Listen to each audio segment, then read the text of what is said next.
কোটা সংস্কার আন্দোলনকে কেন্দ্র করে সারা দেশে এখনও অস্থিরতা বিরাজ করছে।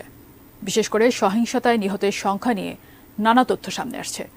হাসপাতাল কিংবা সংশ্লিষ্ট কোনো কর্তৃপক্ষের বিবৃতি না থাকায় রটানো হচ্ছে বিভ্রান্তিকর তথ্য। কিন্তু আন্দোলন ঘিরে বিক্ষোভ সংঘাতে নিহত সব মানুষের সুনির্দিষ্ট পরিসংখ্যানটি ঠিক কত? বিস্তারিত সহকর্মী শাহাদাত রিফাতের রিপোর্টে।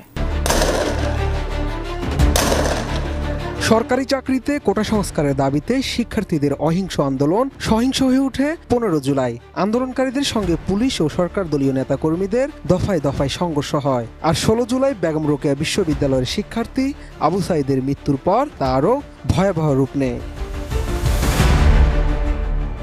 এদিকে শিক্ষার্থীদের আন্দোলনের মধ্যেই কোটা সংস্কার করে সুপ্রিম কোর্টের আপিল বিভাগ যে রায় দিয়েছেন তাতে কোটা সংক্রান্ত জটিলতার অনেকটাই অবসান হয়েছে। তবে কোটা নিয়ে জটিলতা কাটলেও আন্দোলনকারীরা নতুন আরও বেশ কয়েকটি দাবিতে